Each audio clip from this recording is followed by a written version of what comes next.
The Hunter, the Call of the Wild is one of those games that I had my headphones on and just was walking around in the wilderness. And I guess you can see it here, but it's easily one of the most visually striking games I've ever played.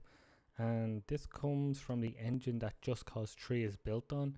And with the help of Avalanche Studios, it is easily like one of the best looking nature games I've ever played, to the point where I had my headphones on and I was walking around and I just was walking along the forestry and it started to rain, and the noise of the rain on my character and the grass and the leaves was, it kind of reaffirmed my love for nature. And I just did that for a while, and it rained for on and off for a good 10-15 minutes, and I just walked and I kind of, I don't know, zoned out nearly as I enjoyed everything around, from the visual style to how good it looks and then the sound design. It was all incredible. And then I realized that I remembered that this is a hunting game and not an incredibly good one, and hunting isn't a particularly enjoyable game. And that's kind of the only unfortunate thing about this, is that the game side of it isn't very good.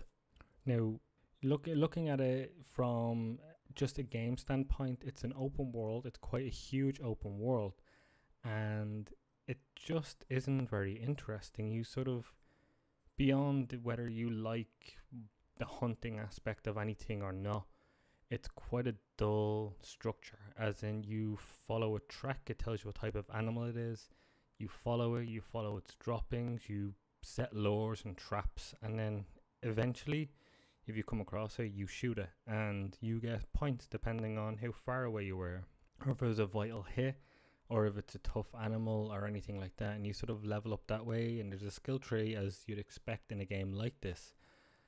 But it just isn't very interesting. It just happens, and there's not an immediate threat. And the fact that it's animals and they're trying, for the most part, they're running away from you, and it's not very exciting for a game. And maybe it's because that hunter element I don't find interesting, but it doesn't go into a game very well, put it that way. And it sucks because the visuals and the gunplay is fine, but I mean, you can probably see it from the video here. I just decided to follow a squirrel for a while because the technology was so impressive. As he ran through the tall grass, he started to push it down, and there were so many ideas in my head about what could be done with this tech. And in a way, this is a great sort of tech game to show off what this engine is capable of, so that maybe another developer can pick it up and maybe they can make something maybe a little more interesting. But as it stands, the Hunter Call of the Wild does what it's supposed to do well.